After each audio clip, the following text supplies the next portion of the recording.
know that Parsons was going to be able to rush the passer as well as he did? You're the only person I've ever seen to ever say that Micah Parsons could be a put his hand down guy. So I need that question answered. The OC. And Boss showed me. Oh my God. What is going on with Blue? Boss showed me, go talk about it. We got to talk about Blue, man. Like, we must have got a guard. That's the only thing that would have made him do that. That's it. He know. He know. Because he been watching Twitter, man. Yeah, man. So, obviously, Blue is somebody that a lot of us are waiting on.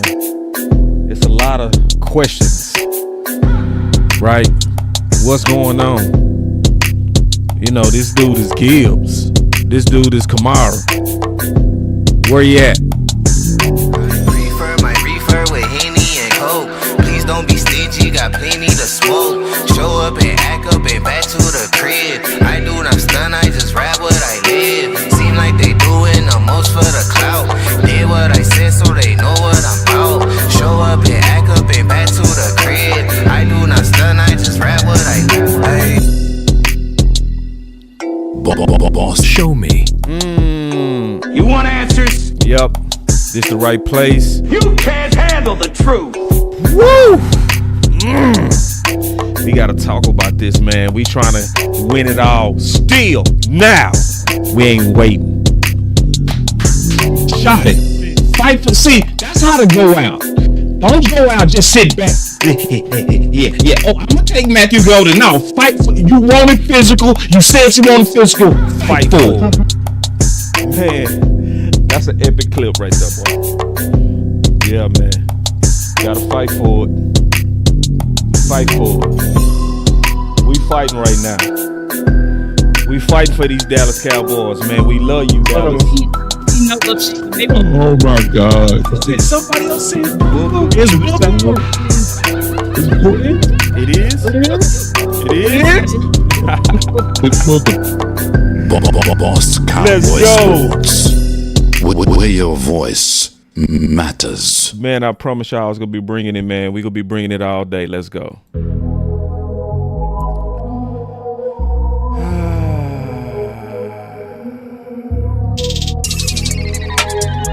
You want answers? You can't handle the truth. Yeah, man. This is the place, man. This is the place if you want answers. Yep. I'm going to be coming at y'all with a couple of different live contents today. So, before we get started, today's stream is brought to you by Sleeper app. Go for a Hail Mary on your sleeper picks and win up to 100 times your money. Cha-ching. Yeah. Use promo code BCS and Sleeper will 100% match your first deposit up to $100. What's going on with Blue? So obviously that's a question that a lot of people should have, right? Because you know, it was a lot of excitement about Blue, and a lot of excitement built for Blue. So here, what I try to do is I try to answer questions, because it should be a lot of questions, right? You know, especially because we've been campaigning for RB1. You hearing a lot of, well, wait, let's see what Blue can do first. Okay. Well, then we gotta have that talk about what's going on, and then we gotta prepare, all right, about how to win it all. I truly believe that the Dallas Cowboys is 1 or 2 players away from winning it all. 1 or 2 players away from being true contenders. So I'm gonna be making a heavy case over the next 2 or 3 weeks, you know, steadily within a week, about that, because sometimes people don't see and you gotta basically explain it, and then people see it.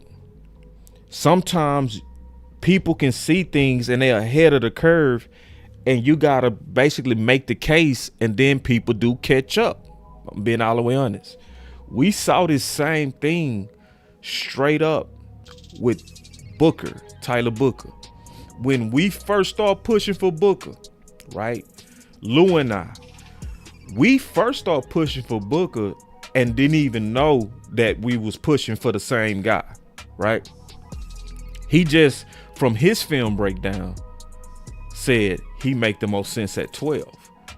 From my film study, I said the same thing. So then me and Lou start kind of going back and forth, like, oh, bro, you see that too? I'm like, yeah. So that's how we linked up on that. But when we first started pushing it, it wasn't, the fans didn't want that. No, it was very unpopular. The first mock draft that we did, I picked Booker.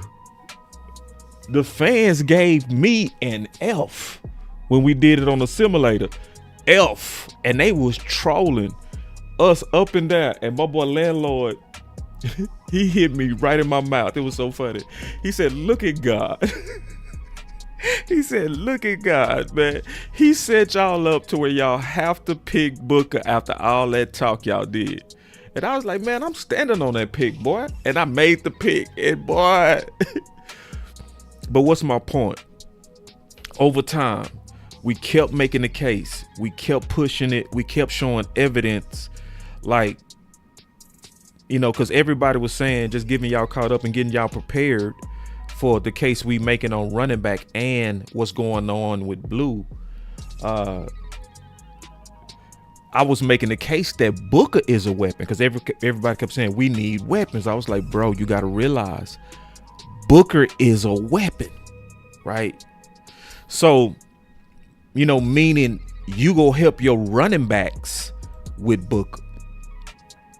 And I even did a show on that. Y'all need to go check that out. Is that, and I made a clear case. I'm going to talk about this one this evening, and I'm going to recap some of that show. Because now, because of what the offensive line doing, guess what? People starting to overhype Williams.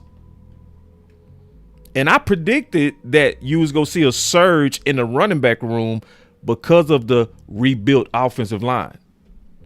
So I'm not falling for the hype like some of y'all. Like, I do know that he's doing good. We not going to take away from what he's doing.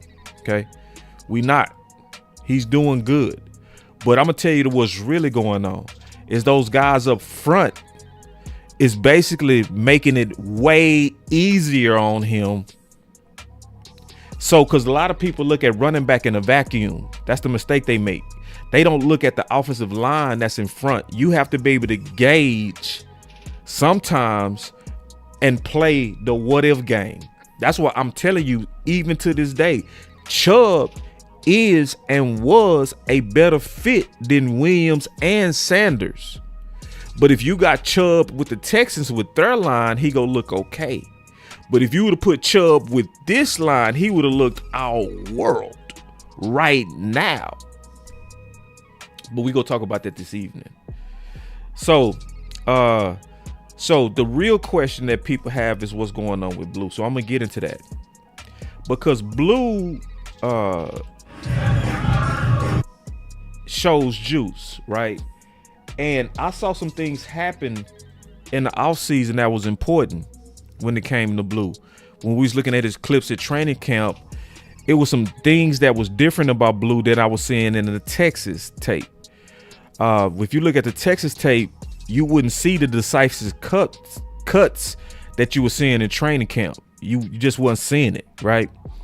Because, and being frank, he was a tipper. He was tipping a lot. He also was the type of back that does not fall forward. He's not a pile mover at all. He's never gonna move the pile, right? So you have to know what type of back he is. He's like a home run, change of pace back. He's definitely not a 3-down back, right? He's a gadgety back, but with a lot of upside. Okay. So what happened with Blue over the offseason, being all the way honest, is it was honestly way too much hype. Yeah, and Star say, boss, slight pushback. It has not just been an O-line Williams. There were times when run should have been tackle for loss or no gain, and in tackles he has really good vision. Yeah, and I'm not saying it's all the offensive line. He definitely showed some things on his own, Star. So hopefully I'm not coming across like it's just them, but I will say it's mostly them, right? There are times to where he showed his individual juice. I'm not giving them all the credit. I'm giving them most of the credit. And I predicted that. I predicted that was going to happen. And I'm going to go deep into that this evening. I'm going to really go real deep into that this evening because I'm making a case for running back. And I appreciate that. Like, this is the thing about me and Star and everybody. We push each other, you know. And that's why I love Star, because I look up to her, she look up to me, but she don't kiss my ass, I don't kiss her ass. If she feel like I'm off, she go, wait. You know, and y'all do that. Everybody do that. And we welcome that here. We welcome pushback. We not against it. I'm not going to mute you and all that kind of stuff. I'm not going to start cussing at you because you think different. Nah. Unless you tripping, then I'm going to check you. So, no, I appreciate the pushbacks. And then I can call you, Star. We can talk about it. Because this could be a short video. But I'm just making a case on what's going on. And I'm going to just kind of hopefully educate people. And I'm so glad Star jumped in, because this is perfect. Star and I did a show last week. I know it's an underrated show. It's an underrated show because we talked about the new politics of the Dallas Cowboys. Because Star is somebody that's very watchful like me. She's very watchful of not just the players.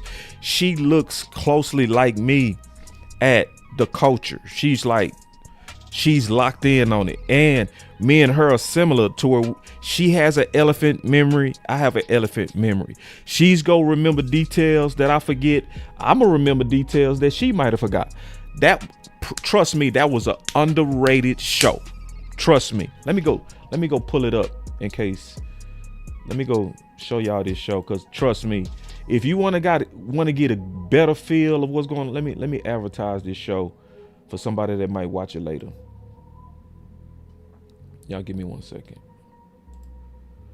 I just want to pull up me and Star work, because it was a good show. I knew as we was doing it, I was like, boy, man, Star is killing this. Like, it wasn't just me, it was me and Star. And Star, I was like, man, this guy, man, she going crazy. Hold on real quick. Y'all give me 1 second.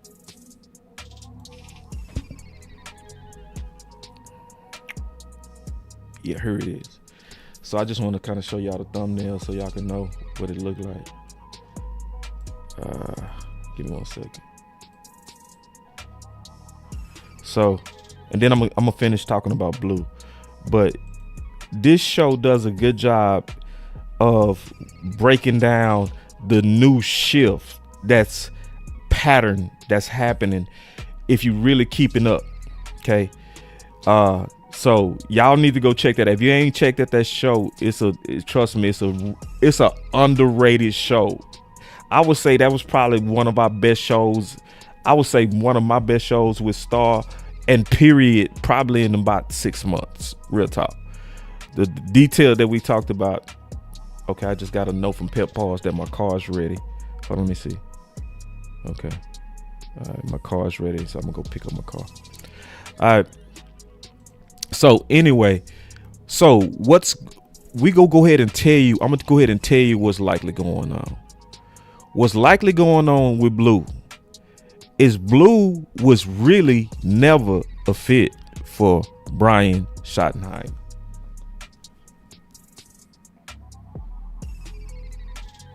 He never was the type of back that Brian Schottenheimer uses.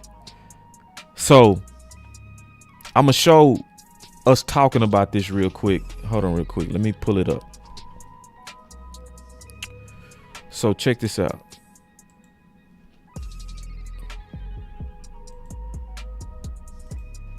All right.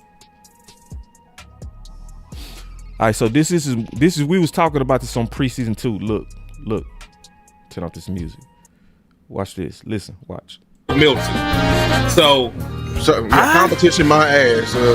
Miles Sanders, come play from IR. I'm gonna jump in real quick, man. Maybe I can calm y'all down. Do y'all want me to try? No. Yeah. That must say no. It was a yes or no question.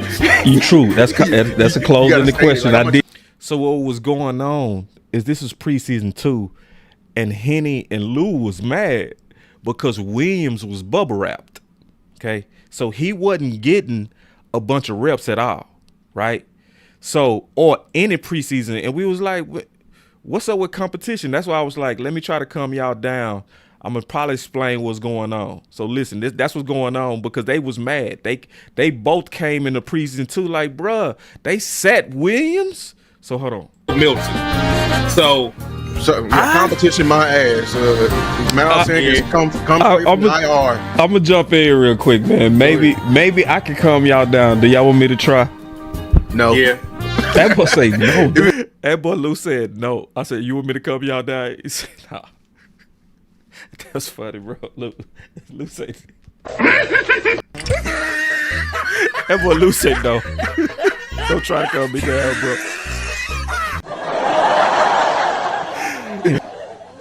It was a yes or no question. You true. That's a close in the question. Like, I did ask you a close in the question. So let me try to calm y'all down just a little bit. I kind of understand Williams being RB1. I do. And I'm going to tell you why. So this is also proof that I'm not hating on Williams. See, this was before the season even started. This was before he took off. We got my boy Tuck in the building. What up, my brother? He said, what up, fam? What's up, G? So check this out. Why? You heard me talk about this, Henny. The style of shoddy backs has always been power backs. Yup. See, Jay Tucker tell you that because he in the building. He'll tell you because we studied him, bro. We know the style of backs that Brian used was not blue type backs. So we were saying this before the season even took off.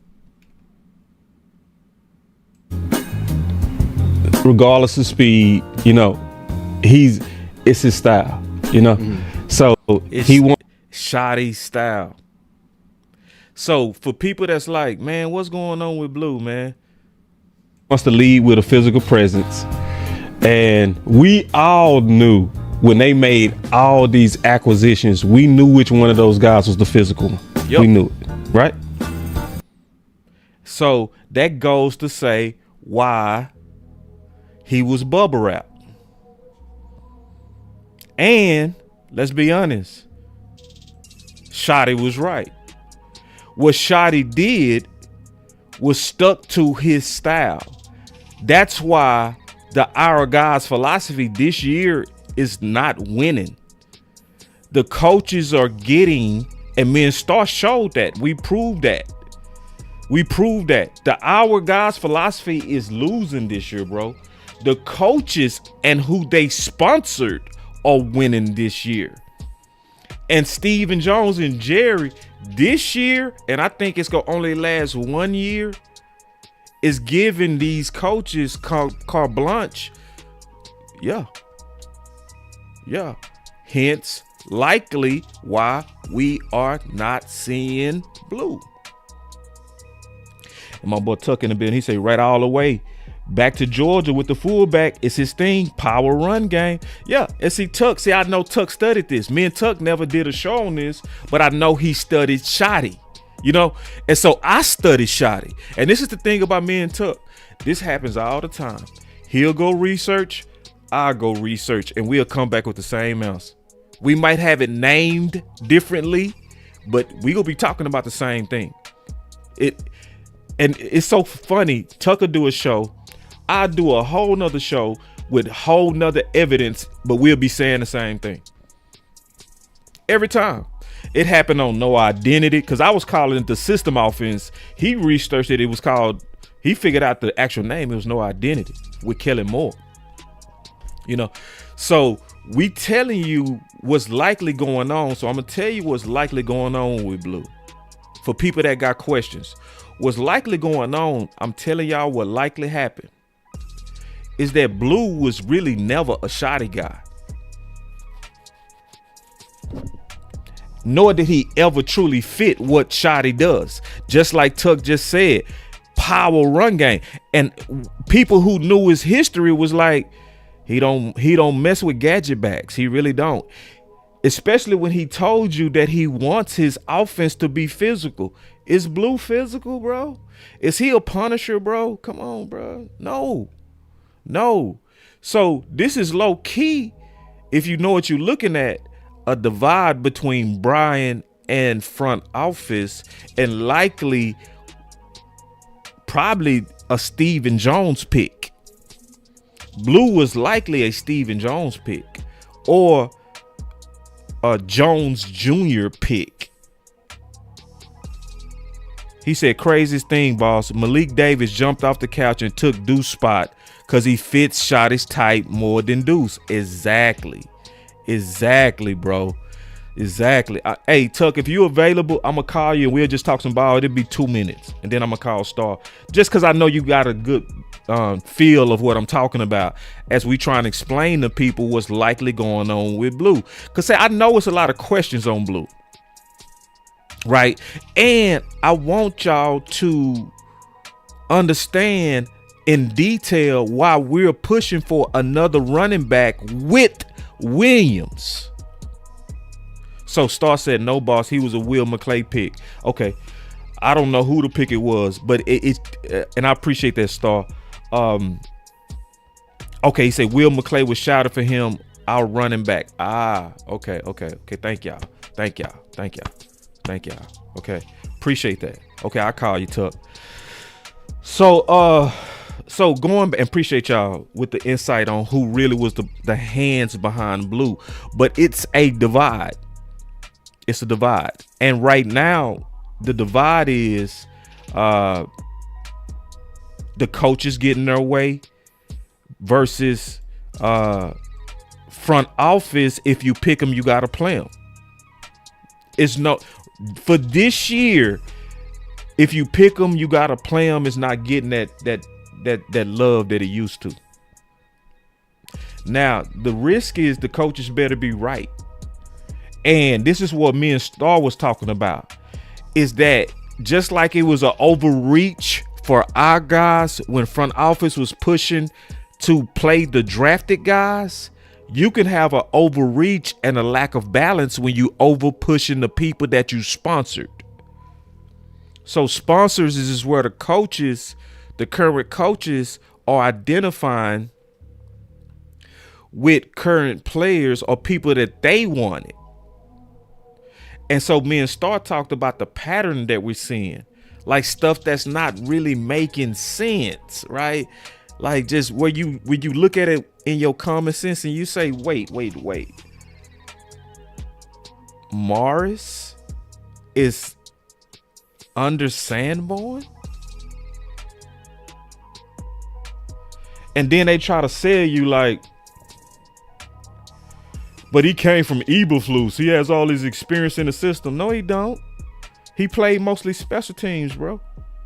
The person who actually played as a starter last year was Morris. So when that coaching staff left, and Zimmerman are the one who drafted Morris Louisville, now he lost his sponsor, and then we got this new crap with Sanborn, who is Eberflus guy, right? Same thing going on, likely with Blue, right? Where you have Brian Schottenheimer, who on a power style, a back that's has more bulk to him, more physical presence to him, right? Hence Williams and Sanders. Hence not Blue.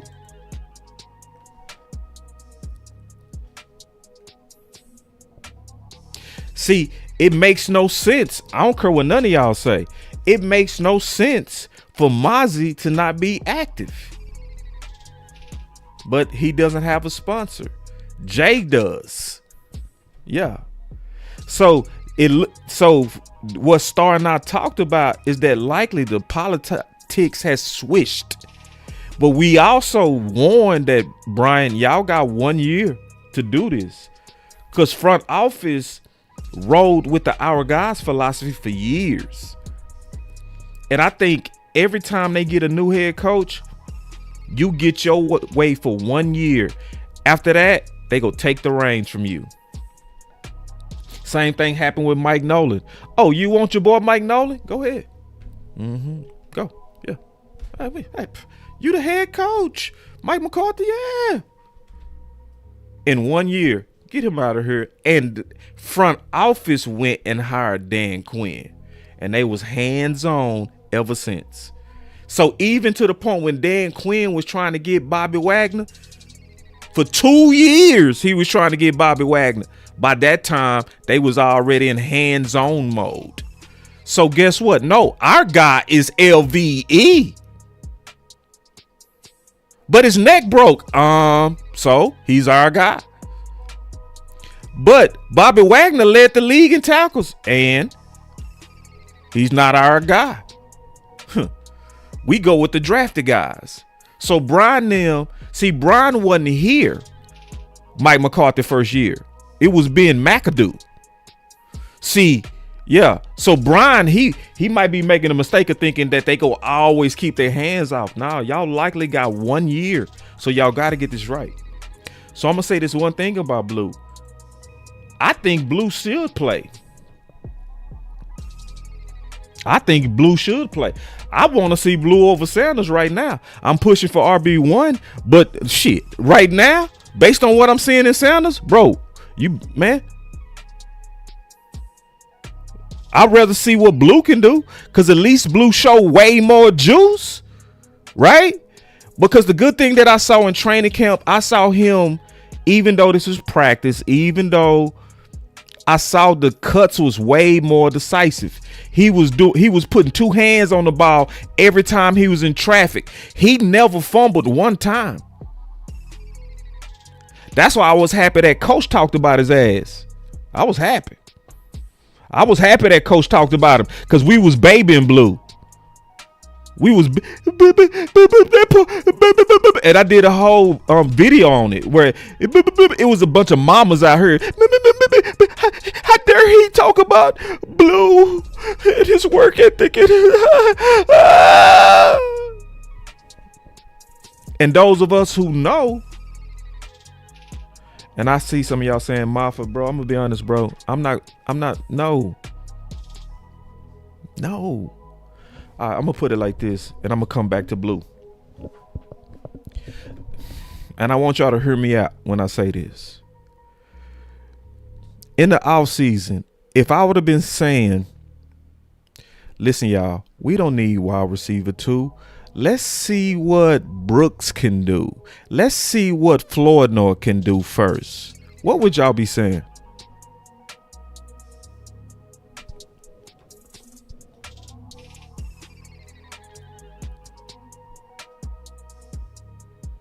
I'm asking the real question. What would y'all be saying for real, bro? Like, come on, man. Let's come on. Come on now. See, would y'all have accepted that? Oh, so when we was debating team weapons, if I would have said when we was in that debate, hey man, listen, y'all tripping, bro. Come on, man. Let's go see what let's go see what Flournoy can do at wide receiver 2. Let's see what Mingo can do. Let's give him a chance. Would y'all have accepted that? So then why do y'all want me to accept that for running back? Nah, y'all wouldn't have accepted that. But y'all accepting it for running back. Why? Like, why are we? Let's see what Blue can do. Let's see what Moffitt can do. No, bruh. We don't have to see what they can do, bruh. And then on top of that, we saw what they can do. We saw them in preseason, bruh. They did not look like no Kamara. Come on now.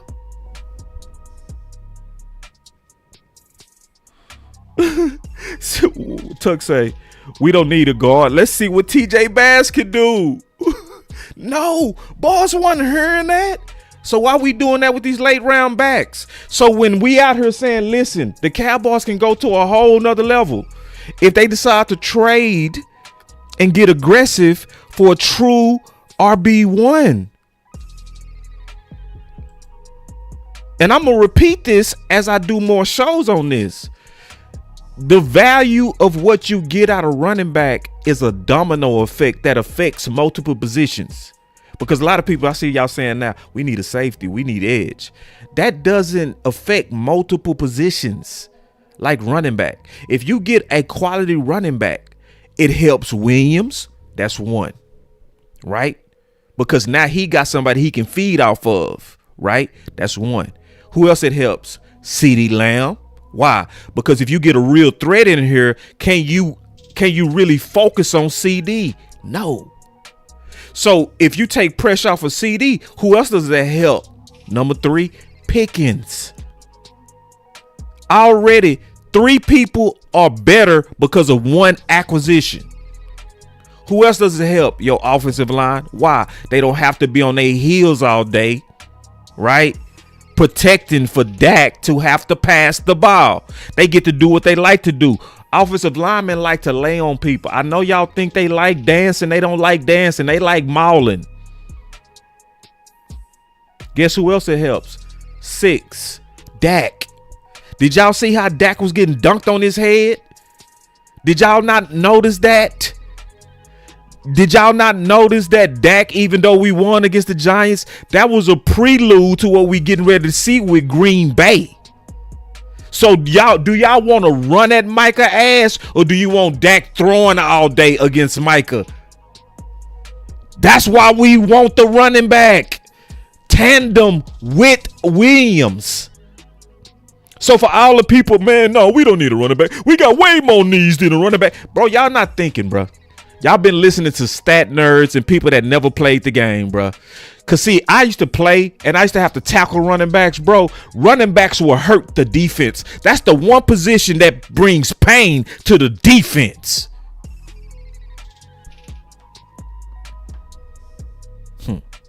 So I'm going to go over that in more detail this evening. Listen, y'all. Listen. The people that know football know we should be very aggressive trying to trade for RB1. Yeah. So another thing that could be going on with Blue. Y'all not gonna want to hear this, but I'm gonna tell you anyway. Blue might not be the professional that he needs to be. Somebody listen, I'm not saying that's the case, but it's a possibility. It's a major possibility, right? See, because when that coach came out, right, and got on Blue, right, and talked about that he was hearing stuff in the building, a lot of people treated him like he was a liar.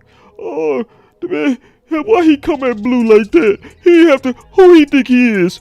He ain't been with the Cowboys for such a long time. How he gonna just say Blue is that he could be lazy? How dare he come at Blue like that? Hey man, listen. This is what y'all gotta know, bro. And when I did my video, I told y'all this before. It could be some truth in it. See, listen, man. I don't bait. Me and Tuck talked about this, bro. We ain't mama bears, bro. We ain't mamas, bro. We daddies, bro. Daddies raise boys different. Yeah. I know a lot of feminism and stuff say that y'all can do everything we can do. No, that's not true. It's a lot of things that we do that y'all can't do. It's a lot of things y'all do that we can't do. I'm not a natural nurturer. I'm not going to nurture like a woman. That's not natural to me. But I'm going to protect real good. Yeah. I'm going to sense danger real good because that's my role. Right? See, we got a lot of mama birds. So as soon as people had any kind of critique, oh man, how dare he speak out about what he's hearing? Blue didn't deserve that. We instantly started to protect him. And I told y'all it's likely some truth in it. I don't know that absolutely, but I'm gonna show you why I say likely. So this is one of the rumors. So this came from the former Cowboy staff, and everybody wrote him off. Oh, he's a former coach. Obviously, he probably don't even have nobody in the building, bro. Some of those people be in the building for years. And I already told y'all that yesterday. I could go back to the University of Houston, and guess who I see? I see the same medical staff. Even when I was playing. I'll go right in there. If I want to get the scoop on every player, the medical staff know more than anybody. Guess what? Some of those people be there for years. Like the people that wash for the team. They'll be there 20 years. So if you already know the guy that washes all the jocks and socks, they'll be in that same job for years. So if I know him, guess what? He in the locker room every day. Every day. So if they having women drama, locker room fights, guess who's sitting there watching it? The guy who washes the socks and jocks. So don't be counting out people because they ain't been in the building like they ain't hearing stuff. But that's what we did with Blue because we was babying him. Oh, Blue, that wasn't right for him to say that about Blue. That wasn't right. Nah, man, y'all some little mama, man, y'all some mama birds. So he said, listen, I'm already hearing some rumblings out of the building about the running back that they drafted. And him being, kind of just borderline lazy.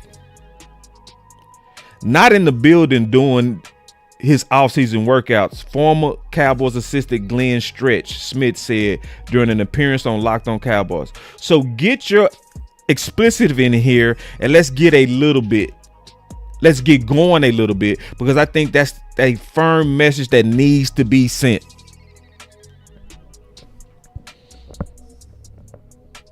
Let me call my boy Tuck real quick because I know he finna cook. He just texted me. I'm gonna come back to that. Let me call my boy Tuck because he said he gotta go in 15 minutes.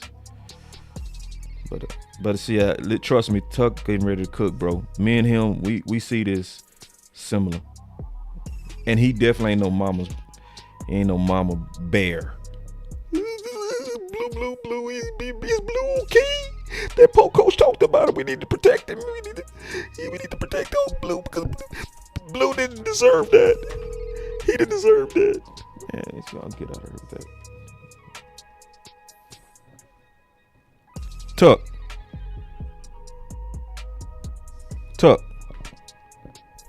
Yeah. Hold on, bro. I got a short. Give me a sound check, bro. I'm gonna need you to talk so I can. 1 2 1 2 1 2. Check. Okay. Check. You good? Go. All right. Yeah. Now, bro, I was sitting back just catching you preach this sermon, man, and I'm starting to think that there's a big concern when it comes to the Cowboys as the divide you're talking about between the coaches and the scouting, because you guys know that I'm going to the scouting academy. And typically what the job is of the scouts is to be the grocery shoppers for the coach. You see what I'm saying? Yeah. But what it seems like we're starting to see is, like we saw with Mozzie, where it's Dan Quinn wasn't a fan of it. It's not traditionally what he likes to do. But Steven, Jerry, and Will and the scouts went and picked this grocery bag up regardless of the situation. So when you see situations like Jaydon Blue, and like we're talking about when it comes to Brian Schottenheimer, he likes big physical backs. You go back to Nick Chubb in Georgia, Seattle, list goes on, and you pick up this gadgety gadget guy, it feels like you're kind of sometimes forcing it on the coaching staff where it should be, okay, what is the team you're trying to build? What's the identity and what do you like? And let me go out and find players that meet that criteria. Right. So when you have this divide, it's why I think we're running into the situation that we're currently doing, where it's like Matt Eberflus is telling you Maris is not my type of linebacker. Now, we love Maris. We saw him all last year. We know it can't be a consistency thing because he played in one of the most complicated defenses in all of football last year under Coach Zimmer and did perfectly fine and even got the green dot. And if you scouted Maris properly, communication IQ, like that is his thing. Like that's his what thing. He's known for, right? He's smart. But for some reason, it feels like for Matt Eberflus, he doesn't fit what I like, right? So that's why you're seeing the Jack Sanborns and Kenneth Murrays. I feel like when it comes to Jaydon Blue, it's a similar situation where he doesn't right now fit what Shotty likes. Shotty likes these big, powerful backs that can hit the hole, move, put physical force, and that's not Jaydon Blue. Because when you say Jaydon Blue hasn't shown consistency, well, one, he was kind of hurt during camp, so it can't be that, right? Two, let's just be honest, Cowboys Nation. The running back position is the easiest position in all of football. Like, you can grab somebody off the street tomorrow and they can play on Thursday because it's not that complicated. The only complications would be is blitz protection and pickup. But you shouldn't have Jaydon Blue picking up blitzers on third down anyways. He should be out and swing passes and running routes to get out in the open field. So I just feel like as of right now, it's just a disconnect between the grocery list and the grocery buyers. And right now, like you said, Shotty is kind of winning. Like, it's not my guy right now. This is not what I need. And the Cowboys are, letting Shotty kind of run things his way. But my concern is, boss, when it came to this running back class, there was so much talent in this running back class for you to reach and kind of grab Jaydon Blue in any ways. That was a little stretch for me, but still not have that 1-2 punch when it comes to Javonte Williams. Right. I think it's desperately a need because you cannot burn the trade off of Javonte Williams. And let's say, for instance, God forbid, things happen in Dallas, then what's the situation, right? So why not go get that 1-2 punch? And I don't understand why Cowboys fans are so against it, because we had it. If you go back to just 2023 with Tony Pollard and Ezekiel Elliott, our ground game was pretty damn good. It was number one in the league. Exactly. So I don't understand why we can't get back to that, why it has to be one or the other, why we can sit back and watch Detroit have, Sonic and Knuckles or whatever they call themselves, all these different running back tandems. You're seeing what the Philadelphia Eagles did. They just got Tank Bixby as they RB3/4. Tank Bixby would have probably been damn near our starter in Dallas. So why aren't we addressing the position with the same sense of urgency? I don't understand it, but that's probably the reason why there's a divide. Yeah. Man, I appreciate the call, man. I know you gotta go. Appreciate you always blessing us with your research, bro. I know I could count on. All right, my bro. Keep doing great work. I'll be listening on the other side. Okay, my brother. That was J Tuck, man. Hey, Tuck, plug your new thing, bro. Oh, yeah. Y'all can follow me at CFO Sports, of course. I'm doing all kinds of football. I just did a film session on Edgerrin Cooper, linebacker out of Green Bay, man, and Keon Coleman. So, we're still doing the Cowboy stuff periodically, but spreading my wings because we're talking college football, NFL football, you name it, man. So we're breaking outside that box. So CFO Sports, and, of course, all social media platforms, JTuck151. Appreciate y'all. All right, bro. All right. Ah, man, Tuck be cooking. And then I'm going to call Star. It's going to be a good day. All right.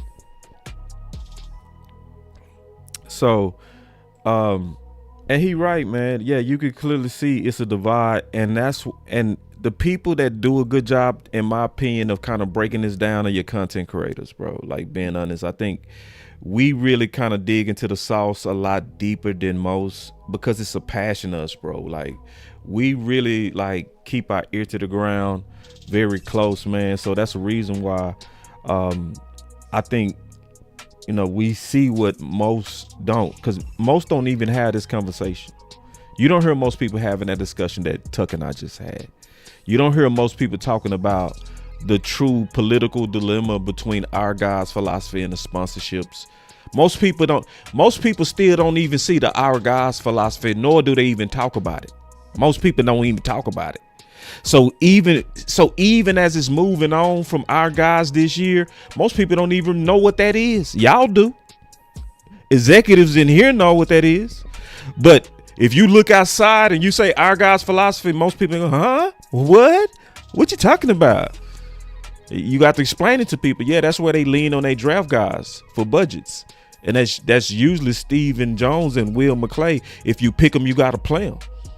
But see, if you say that, you don't hear .com talking about that, bro. You don't hear the fan talking about our guys' philosophy, bro. They not even sniffing it. And it done already moved to now heavy sponsor philosophy. They not even on the first one. So you get more and honestly better content and more in-depth content from us. It's stuff that we've been saying that's coming to pass. And it's a lot of stuff that they say ain't even true. Like, it's a big old hit job on Steele right now, boy. You better double check that. You better go double check that. So anyway, let me get back to this real quick, and then I'm gonna call Star. We gonna get up out of here, cause I got another show I'm gonna do with y'all later. I'm gonna go even deeper, not on just Blue, but just on what's really going on in Dallas and what we up against and why we have to change the narrative. All right. On running back. Listen, I got a lot of evidence on that show. Y'all gonna love that show. But check this out. Going back to what I was saying. So remember, this coach came out and he was on Locked On Cowboys with Marcus Marshall. And so he had a little bit of tough love for Blue. And so overwhelmingly, most people began to kind of protect Blue and all that kind of stuff. It was a lot of coddling. And the reason why I believe so much coddling is happening, because I'm going to be honest, I hate the offseason because I call it the period of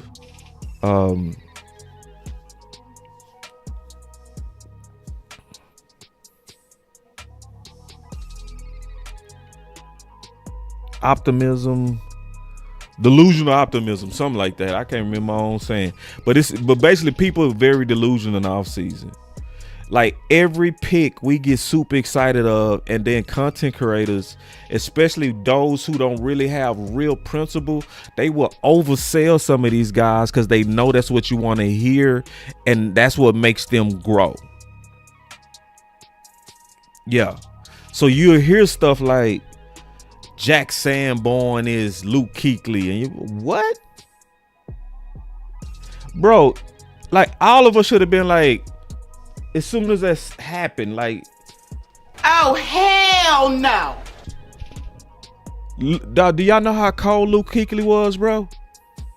I know he white, but white don't mean like, no, bruh. No. He's Sean Lee. No, he not. I see in Blue, I see Dorsett. What? From UT? From what you saw at UT, you see Dorsett. Actually, boss, I see CMC. What? Do y'all remember what he did at Stanford? Oh, forgive me. I see Kamara. Man, what? And see, that's what's going on with Blue. That's why some of y'all don't want to get behind RB1, because y'all bought into them lying ass content creators who was overhyping these dudes. And they done got all y'all subs, and now they quiet as hell. Y'all done sub to him, you done like the content, you done got excited about him, and the dude ain't nowhere to be found. Yeah. And the comps made no sense, bro. Like, come on, bro. Y'all. But them videos did 40,000, 50,000, 100,000, because I know what Cowboy fans like. Y'all love that, off-season delusion. Y'all love, woo-wee, Blue. He finna be Tony Dorsett. You watch and see.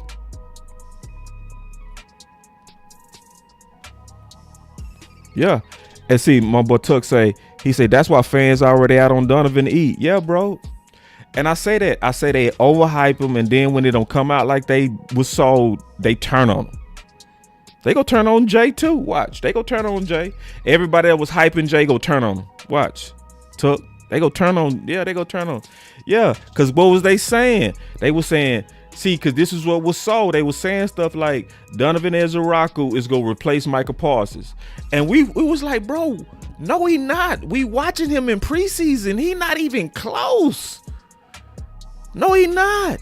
But then it's the offseason, so you can just believe in Santa Claus. You can believe that So then when it don't pan out, these people be like, damn, he ain't close to Mike, and they turn on him.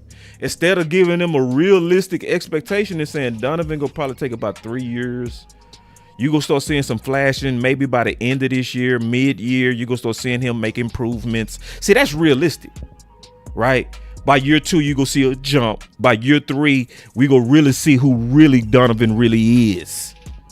See, when you tell that, I don't like Boss China, I don't like Tuck, man. Cause see, this content creator said that he is gonna replace Micah Parsons. So the hell with you and what you talking about with your honest ass. All right, bro. All right. And that's why I told Tuck, I told Lou, I said, this is our time. When it's the season, it's our time. See, when it's the off season, it's the positive pamper people time. That's where they go get their growth. We get our growth now. Yeah. So for the people that was like, yeah, because Foots, he called me out. He called me out, saying my name and everything. He said, I told Boss that Keenan Allen was washed. I like, damn.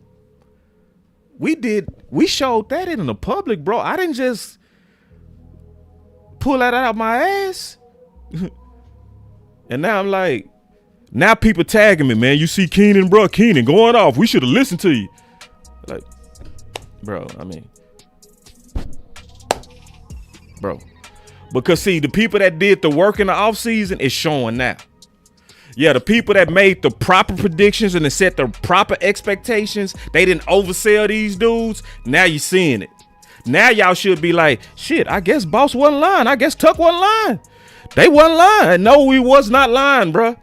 Y'all just didn't want to hear it then. Y'all wanted to believe in Santa Claus, bruh. And y'all went over there to other content creators that was going to tell you what you want to hear and tell you that we finna, that this dude is Gibbs and CMC and Kamara and all that shit.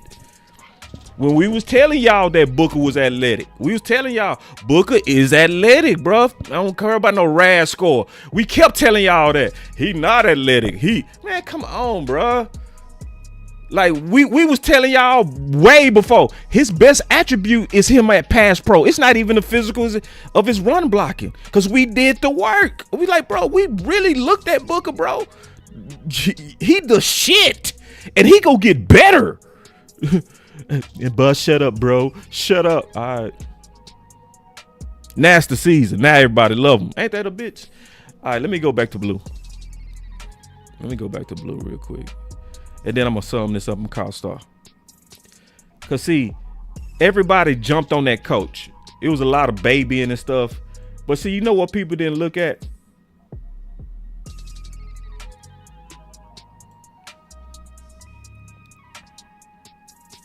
And this is what the coach said, too. Smith said, I think when they don't know you, when they don't know what your work habits are, well, now all of a sudden you created doubt in the organization.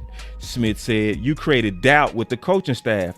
I'm concerned about this pick at the University of Texas, and I think he's got to eliminate the doubt that's in the room now. So, was he lying? Because if they ain't doubt him, why is he not playing? He likely wasn't lying, y'all. See, now that we seeing how it play out, and I told you, I said, likely he telling the truth, y'all. I said, I'm telling y'all likely, and this is the main reason he likely was telling the truth. Because of this right here. See, a lot of people ignored this part. I'm not going to ignore it. See, this is what people ignored right here. Let me make this big for the people in the back. Take it easy on my back. Let me go back to y'all comments where I can see. So even Fish, and listen, people was going at Mike Fisher and he was giving theories to help Blue. I thought he was soft. I was like, Mike Fisher, you soft as hell on this. He was feeling so soft and nice. He said Blue allegedly has had issues with effort or attendance. Now he can't be trusted. See, that's Fisher. He basically was defending Blue. He said the Cowboys made the mistake of drafting a lazy running back. That's what Fisher's saying in his article. He said, we have another theory. Look at this nice shit that Fisher gonna say. In Dane Bugler's pre-draft profile in Blue, he mentioned needs to convince NFL teams, plural, he has desire and work ethic to maximize talent. Then he said, no disrespect to Smith, but is it possible he read Brugler's remarks from April and extrapolated on that analysis all on his own? Extrapolated. I'm sorry. Ooh, I butchered that word. Extrapolated. On that analysis all on his own. So nice. You just such a nice guy. You so nice. You just, you know, just gave Blue a just, maybe he took that analysis from Brugler. Just so nice. So let's just go back to the analysis from Dane. This was on Blue.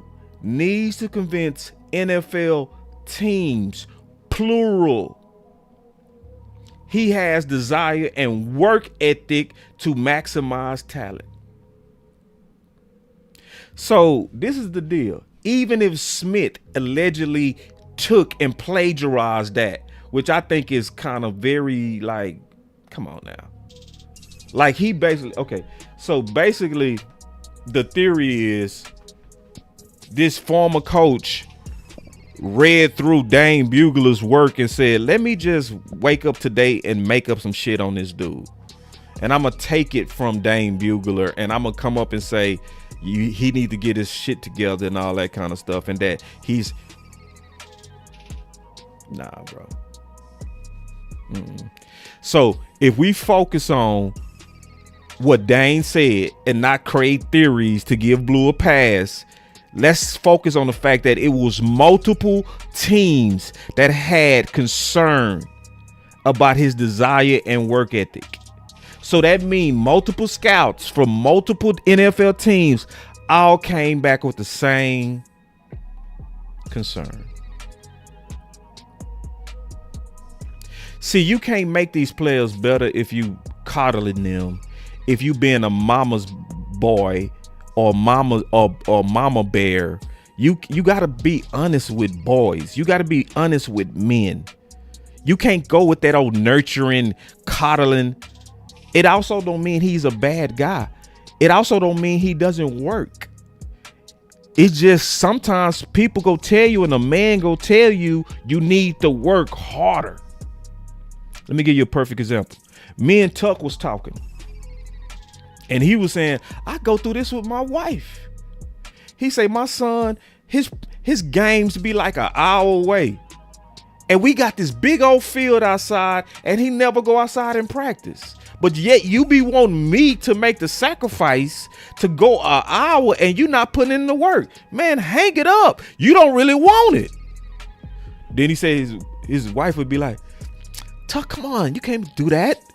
She mama bearing. Come on. You can't say that to him. No, Tuck, like shit. No, man, you need to work harder. You need to work harder, man. I did that to my son.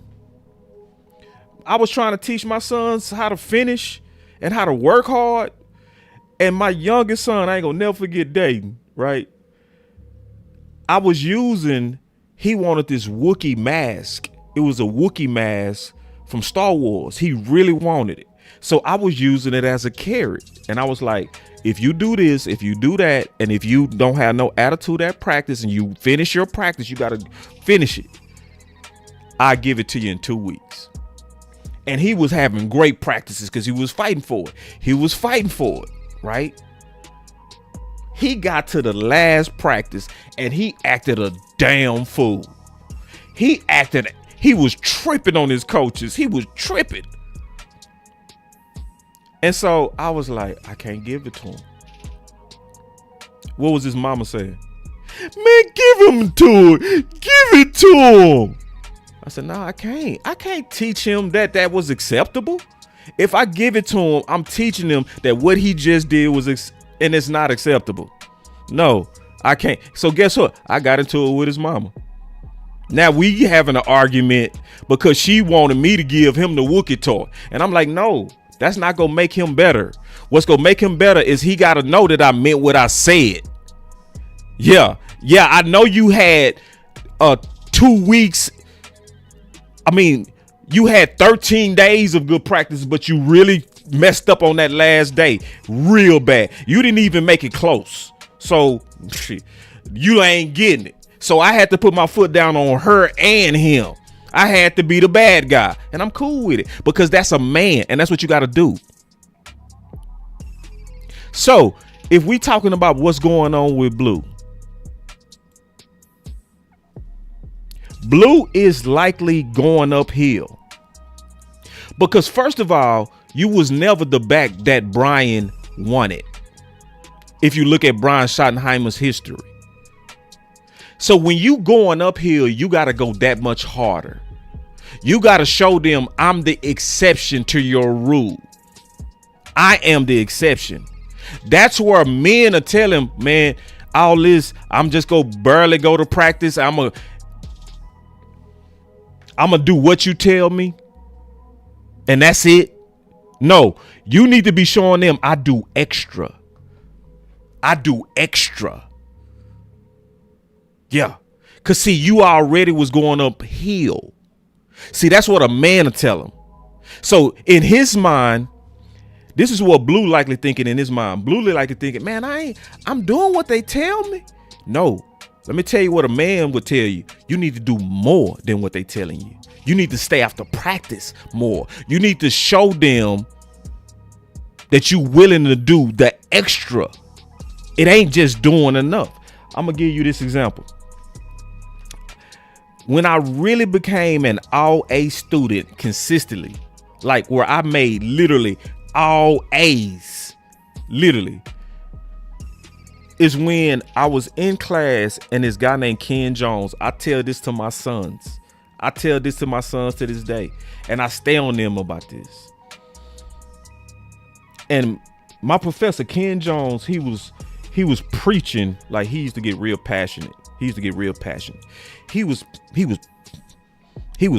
on it. And he say, man, y'all don't even know we set y'all up. And I said, he said, yeah, we set y'all up. And I was like, you set us up? He said, yeah. Oh, y'all didn't know that? So we over here like, what you mean? Right? He said, yeah. He said, okay, let me tell you how school really works at the university. He said, we got quotas on y'all. And I was like, quotas? What kind of quotas? He said, yeah, we got quotas. He said, we can't. He said, if they didn't have quotas on us, we would give every one of y'all all A's. He said, so we have to have so many C's, so many D's, so many B's, and so many A's. We all, as professors, have quotas. So we set y'all up. So now I'm like, he said, so this is how we set you up. And he explained it. He said, so this is how we set y'all up. We give you an assignment knowing that a third of y'all are going to underachieve and not do exactly what we told you. Those are the people we go get the D's and the F's. He said another third is go do exactly what we told them. Exactly, to the T. He said, guess what? Those people get the B's and the C's.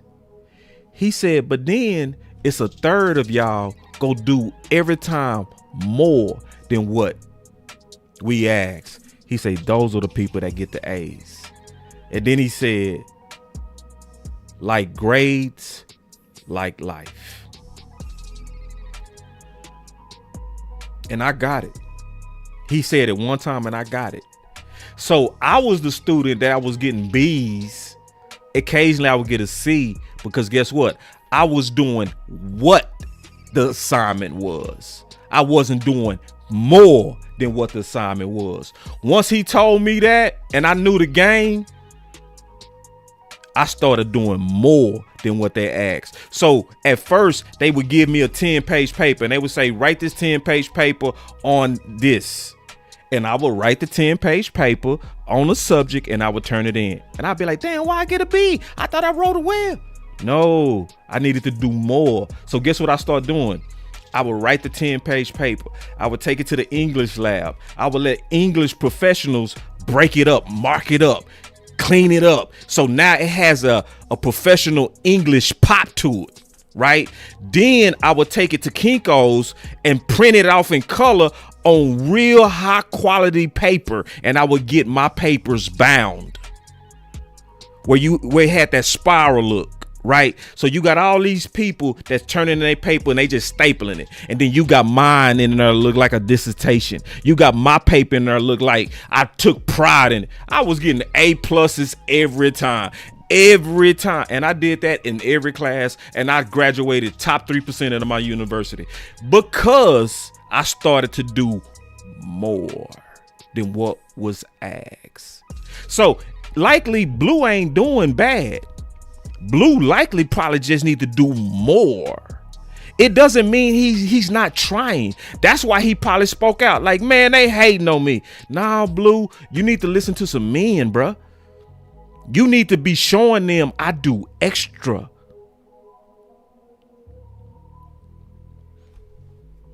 Let me call Star. And then I gotta go. Hopefully she pick up.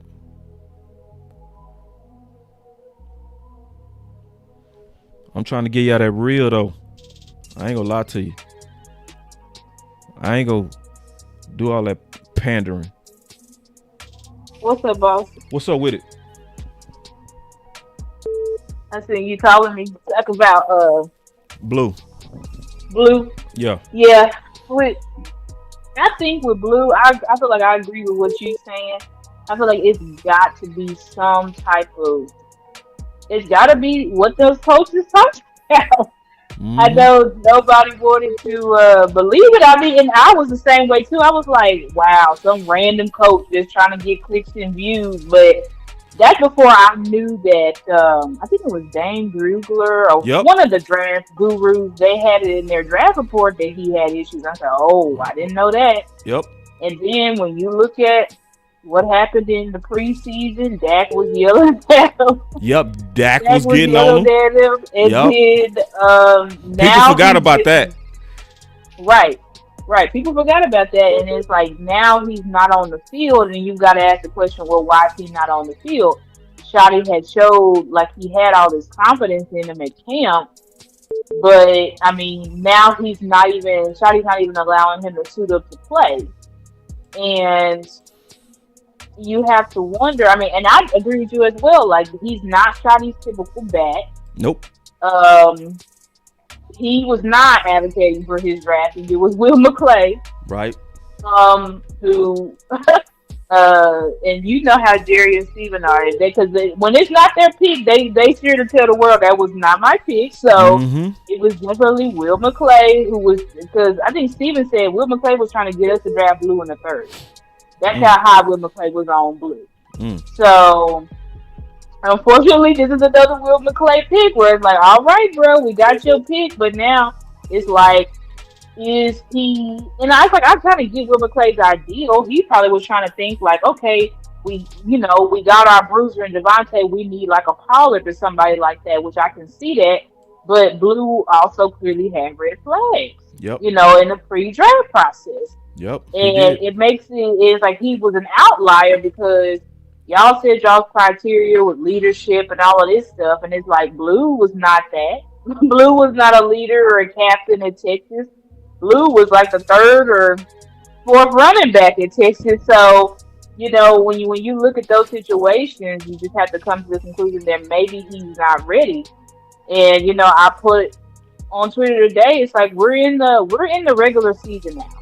Yeah. So we really don't have time for this. Oh, let's just wait and see. Because it's like, well, we can wait and see, but we have games every week. Right. It's not like we have multiple weeks. No, we have games every single week. Yep. So when you have weaklings,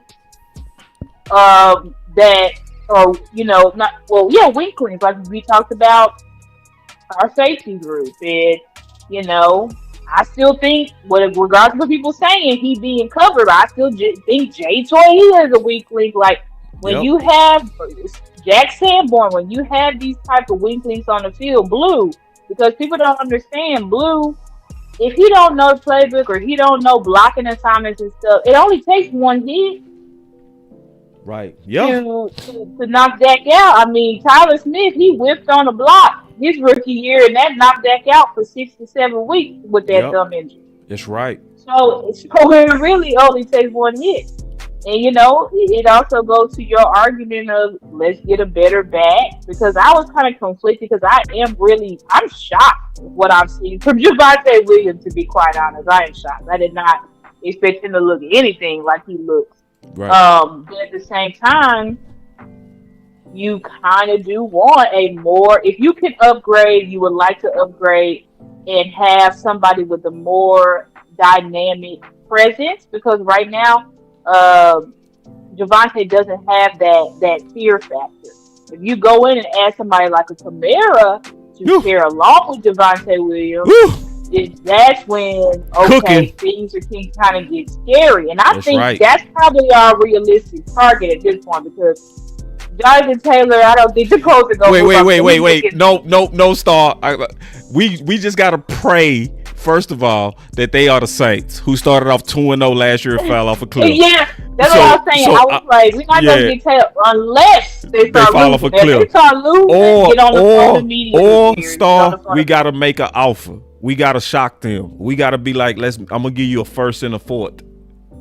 You know what I'm saying? I give you one of Micah's first and a fourth. You getting 2 picks. And I would for Jonathan Taylor. That would be the guy I would do it. A first and be like, whatever with them picks. A first and a fourth, but did we really give that? What did the 49ers give up to get McCaffrey? I don't know. Anybody know? Was it a first? I'm like, I don't know what we should give. I feel like a first is rich, but I feel like a second. Okay, a second and fourth, then, damn it. You know what I'm saying? Yeah. But like, if you go try to take them out, you gotta, like, with the way they rolling, you gotta make them an offer. You know what I'm saying? Right. Exactly. You got to at this stage. Now, offer. If they fall off a cliff, I'm going back to give me a third. You know what I'm saying? Right. Because they got the leverage right now. They got the leverage because they rolling. You know? Oh yeah, they got the leverage, and it's like I feel like, you know, Shane Steichen. The only thing I think is Shane Steichen's on the hot seat.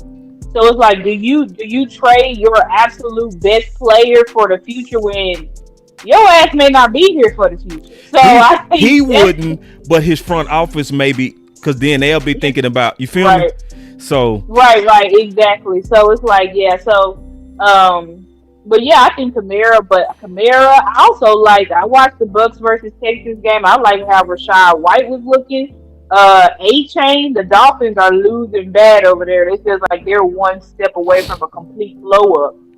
I feel like try to go get A-Chain. I wanted A-Chain out of the draft, and I feel like that's a great back you can pair with Javonte Williams. So it's backs out there that we can get that's gonna really bolster this run game and really help things just be more balanced. I would love for Blue to get on the field, for him to prove people wrong and show I am a good back and I can be the number 2 or number 1, whatever you want to call it, but it just looks like Shotty is not willing to do that. Yeah. I don't think Shotty's willing to put him out there. We don't know the reasons. The same shit with Mozzie. I don't know. But the coaches will not allow them to suit up. That's right. So I don't know what's going on. We think it's our guys in reverse and stuff like that. That's what his story is seeming like, you know, even with Maris too. I mean, he went from 4 snaps to 9. Oh, wow. You know what I'm saying? So I don't know what these coaches are doing, but at the same time, yeah, I agree with you when it comes to Blue that he just may not. We going to have to look elsewhere because it's clear that the coaches are not believing in him. And they do not want him on the field. Now, of course, if he gets on the field, then or he might not just be a fit. It might not even be belief. It might be the fit. Oh yeah, the fit too. Like it seems like maybe Mozzie, he's just not a fit. You know, so when you go with somebody like Blue, he's just not a fit. He don't fit Shotty's power style. You know. Right, but with Blue though, but that's with the tandem, and that's another thing. I was like, with Shotty, it seemed like he wants a bell cow back. Yep. He doesn't really want a tandem. He talked about that's that. He worked with a committee before, but even his committees was all power guys. It was like power, and more power. Right, it was power, and more power. So it's like, now I think we would love to add a Kamara, but yeah, that's not a shoddy back. Kamara is not his type of back. I still take him. Oh yeah, I would take him 100%. Yeah. I would take him, but I just don't know if Scotty, if he don't want Blue, then you know you're not gonna want Kamara, he's like a Christian McCaffrey. You know what I'm saying? But I think Christian McCaffrey is more a 3-down back than a Kamara. Oh, absolutely. Hey, I just noticed that my brother, he been blowing me up. Right. There must be something going on. It's good. We can hang good now. Hey, I'm gonna have another show this evening if you're available. I'll call you because me and you go keep talking about this because I think a lot of people are missing this and we gonna have to catch people up. You know what I'm saying? That's what we can keep talking about it later, boss. Okay. All right. That was start plug your channel. Yeah, y'all can follow me on Stargazer. Y'all subscribe to me on YouTube. Stargazer Sports. StarGazer SPORTS. All right. Thank you, boss. You're welcome. All right, that was Star, and I gotta go because likely something going on with my dad because my brother's blowing me up. Let me just take this comment real quick. I'm gonna get up out of here. He said, "Boss, ask yourself this: what will you do if Blue turns out to be good or does what he's supposed to do, bro?" I'm just saying. No one knows till we see him live in action and see him achieve. Yeah, but this is the issue, man. We got something called a trade deadline that's coming, and we don't really have time to wait and see if he gonna end up being something. That's number one. We need to be talking about it now because we don't know. So I ain't gonna wait to talk once we wait and see, because I already know what you go do, Smoke, and I'm gonna tell you what everybody else go do. When he finally play, he gonna probably be okay, and y'all gonna say, "Man, that was his first game. Let's see some more. We need to see 3 more games." Then the trade deadline is gonna be right there. And you never hashtag running back. You never helped. You were still waiting to see. It's like, now we ain't got time to wait and see on a 6th round or 5th round guy. We ain't got time. It's like, let's go ahead and get a guy in here now, you know, that fit what Brian is already. Let's get that physical present guy in here to help with Williams to really bolster that running room. So I'm going to tell you right now, he is never going to be a power back. So I ain't got to wait to know that. And on top of that, let's not act like we haven't seen Blue. We've seen Blue. We've seen him in preseason. We've seen him at UT. We've seen enough to make some educated assumptions on what he can do. So I ain't got to wait to see him in a live game. No, I saw him in preseason and it was good, but it wasn't like great. It wasn't nothing like, oh my God, that's the next Taylor. Hell no. So no, I'm not waiting. You know, I'm not. You know, and I'm going to keep pushing for RB1. Somebody that's going to be able to be a combo with Williams that's going to make us better. Because it's too much on the line and I ain't got time to wait. It's too much on the line. If you make your running back room with a sick tandem right now, you make CeeDee Lamb better, you make Pickens better, you make your offensive line better, and you protect Dak. I ain't waiting on Blue for that. I'm not waiting on Mafia for that. Nope. Nah. I want it now. I want it right now. And I don't feel like waiting. Especially when Jerry and them was talking about they willing to trade something now to make the pick. Ain't that what they said? Now they already backpedaling. You know why they backpedaling? Because everybody want to wait on Blue. We do now have 2 1s in each draft over the next 2 years, and nothing says we can't use one of those to improve the team this year, which we wouldn't rule out this year. Yeah. Now they changed it. This boss showed me. I'm out.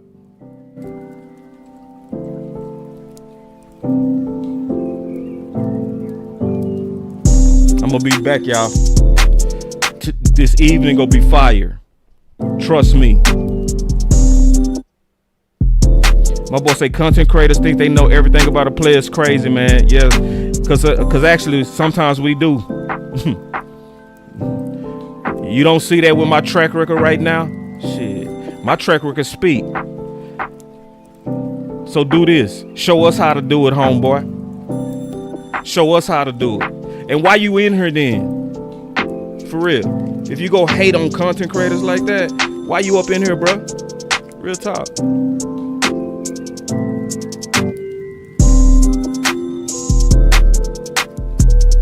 But hey, man, y'all go get that real, man. This is what's going on Blue.